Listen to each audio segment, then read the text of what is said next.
All right, guys, we're at Super Sport Classics, one of our 2023 race season sponsors. So we're going to show y'all a little bit about what they do here and what they're all about. So follow me. All right, guys, we are here at Super Sport Classics, one of our 2023 race season sponsors. My good buddy Aaron, we've actually known this guy for a really long time, but I'm going to have him give you guys a rundown of what exactly they do here, because they have a bunch of awesome classic cars in here, and they're all for sale. So why don't you tell them what you do here? What's up, guys? I'm Aaron with Super Sport Classics. Here, we sell American muscle cars. Primarily 60s and 70s cars, a little bit of 80s now, but awesome cars, good drivers for the average person. Chevelles, Camaros, GTOs, you name it, we have it. Big blocks, small blocks, tri-power cars, all of it. We have a full shop here in-house. We go through every single one of our cars to make sure they are turnkey. We're putting out great content on our Instagram and YouTube channels.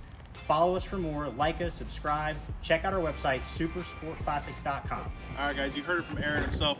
They sell everything here, from mild to wild. You can pick any car that you want to. Head on over to their website, supersportclassics.com.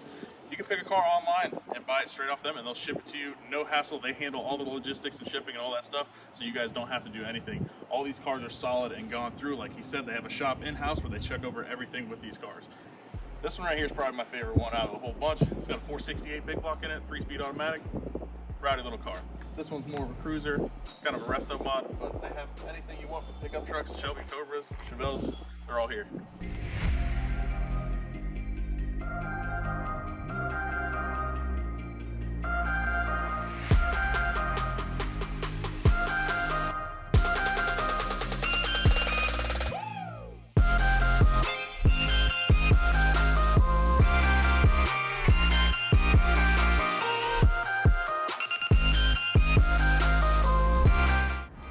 That's going to do it here with all these classic cars. Let's head on over to today's video and check out our muscle car, old Moonshine. We'll do a little bit of drag racing.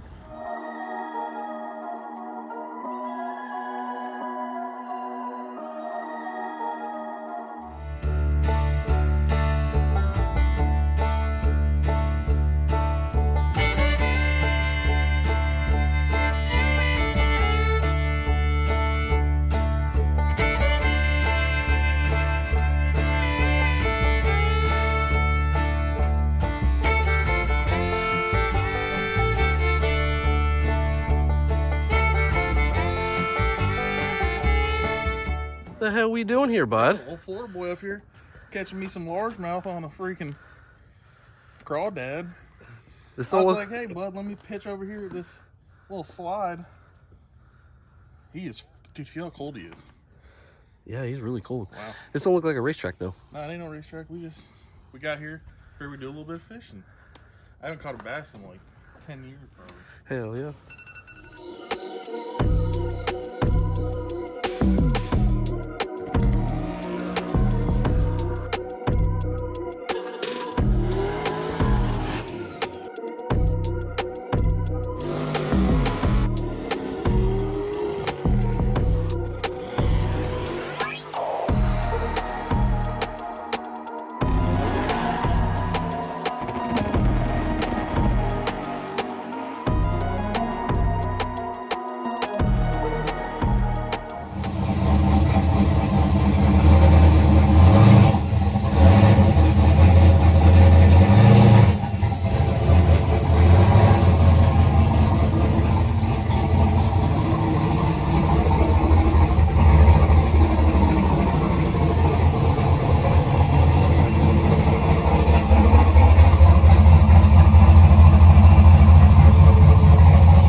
We are out here, Steele, Alabama, beautiful day, getting the car out. We're gonna do one qualifier tonight, but we got a really nice Airbnb, so we kind of just been hanging out. We got a late hit. I don't know that we're gonna test today. We'll kind of see, maybe we will, maybe we won't, but 1Q today. But we got Moonshine out here, back together, looking right, and we're gonna have some fun today. It's beautiful up here, so I can't wait, dude. This weekend's gonna be so much fun. All right, guys, so I've opted to do a little bit of testing today, just shake this thing down. while we have the chance, and then we'll do Q1 later tonight. So I've done a couple things in the tune. I don't have it turned up a whole lot. Should go, I'm thinking like a 470 or something like that. But I went ahead and, like I did in James's car, put in a couple virtual switches. So I have 3 actual timing ramps. That way I can manipulate the starting line a little bit. If we get up there and Bobby says, hey, it's not as good as we thought it was going to be, I can turn it down a little bit right there on the fly and not have to worry about knocking the tire off. Hopefully, that's the thought process, but we're going to get this thing ready, head up, tech in real quick, and then jump in the staging lanes.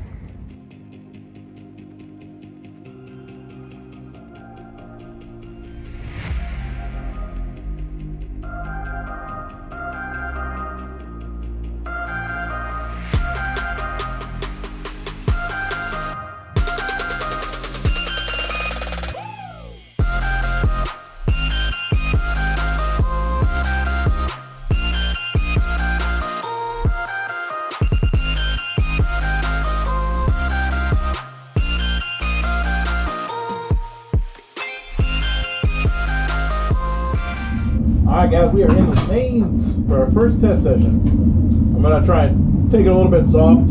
I'll probably turn on one of the more aggressive timing retards just because it seems like everybody's kind of knocking the tire off. So, we'll just try to get down the track. I ain't trying to go super fast, I'm just trying to go down the track.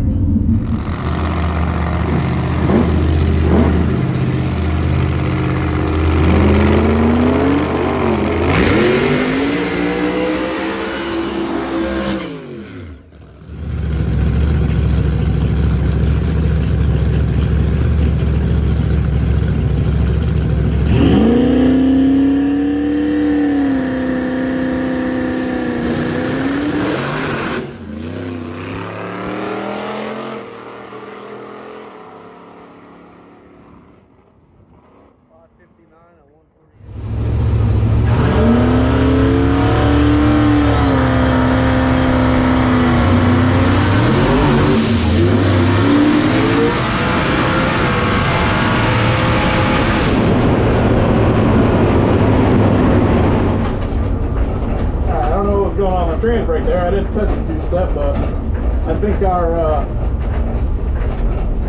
our timing retard was actually coming out on the 2-step, so I just bumped in hoping it would be less, but still knocked the tire off. But we got a little bit of data now.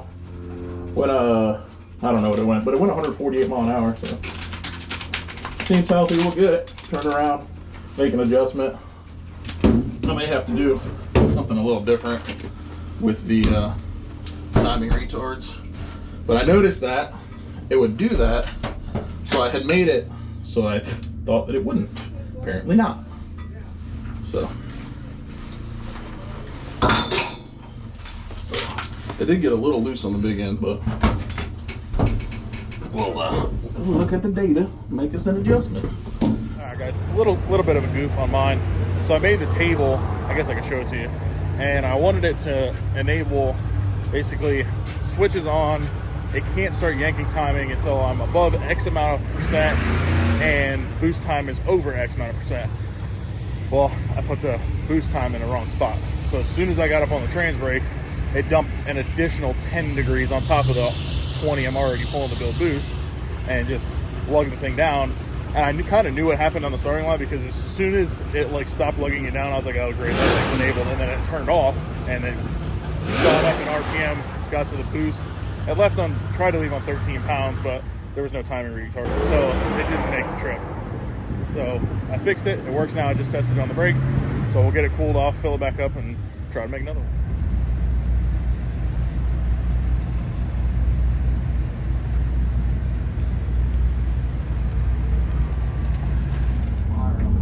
Alright guys, we are in the lanes for our second test hit. I've turned it down just a little bit. Track seems to just not really be there. It is pretty hot, but I don't know if everybody is overestimating or the track's that bad, but I haven't seen a single person go down since I've been sitting here, so we'll see. I'm going to turn my aggressive timing retard on. I've pulled some out of the boost ramp, I've pulled some off the starting line, so we'll see what it does.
Alright, so we're getting ready to go into Q1. 0 successful trips on the track so far. We went ahead and put 50 pounds back in the trunk, which we had taken out, thinking we wouldn't need it. Apparently we do, so the sun is still beating on the track. I'm going to get a little bit more aggressive with the retard on the starting line and adding the weight in the back. Hopefully that'll help go down, because I know this track's going to make a drastic change as soon as the sun goes down, but we'll see what happens. We're supposed to get 2 qualifiers tonight and then 3 tomorrow, so hopefully we get some time to figure this track out. I know there's a lot of people having issues going down, so see if we can't get it figured out. I don't want to say go fast, but go decent speed. We'll go with that.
Well, we went down the track.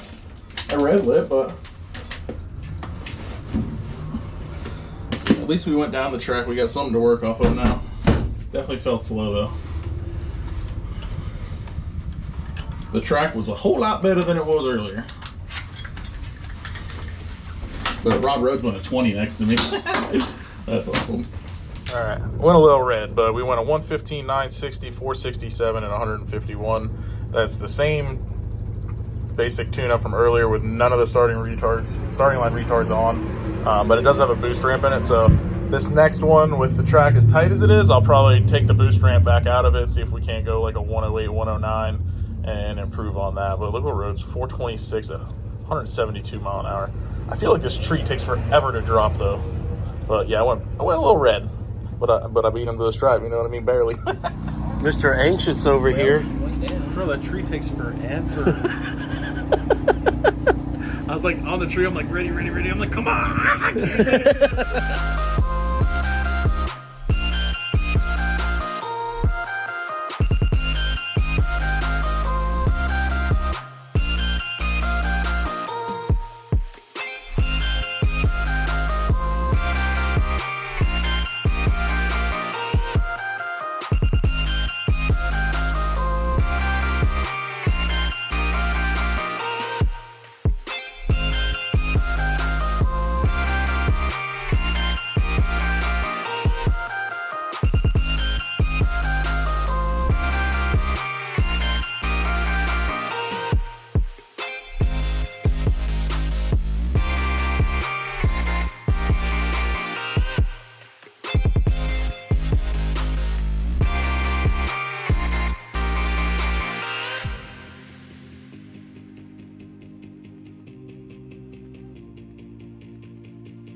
Alright guys, we are in the lanes for Q2. I've got it wicked up a little bit. See if we can't get a 450 out of it. And I think I fixed our 9th injector, but we'll see after this run.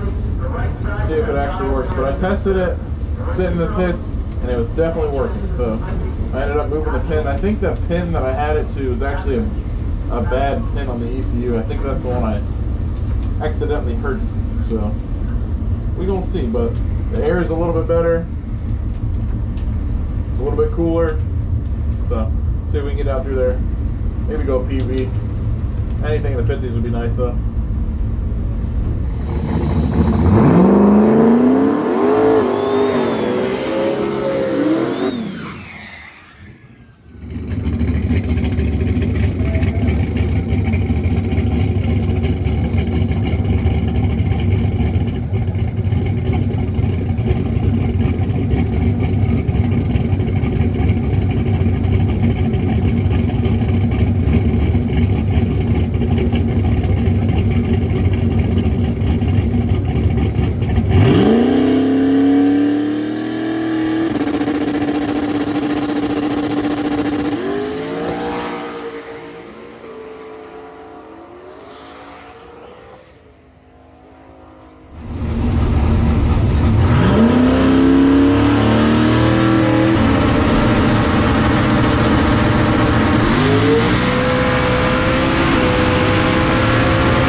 with a 454. That felt awesome. Man, that felt good. Sheesh, that's a new PB for Moonshine. I was hoping it was a 440, but I'll take 454.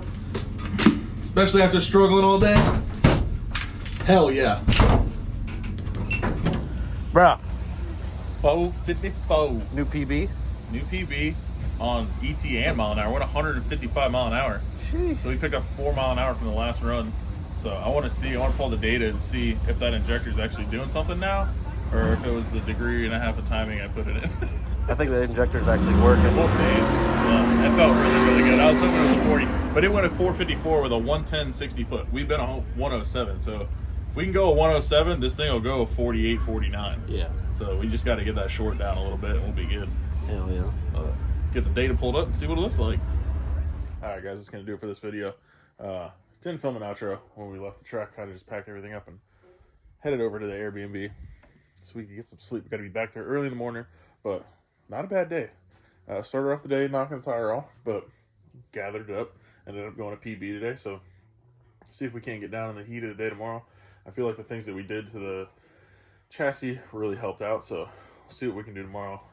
Go down in the heat of the day would be nice. Try and go, close to the same speed in the heat of the day would be pretty cool. And then maybe get a 40 at the end of the night. But that's going to do it with this video. I appreciate you guys watching. As always, stay tuned. We'll see you in the next episode.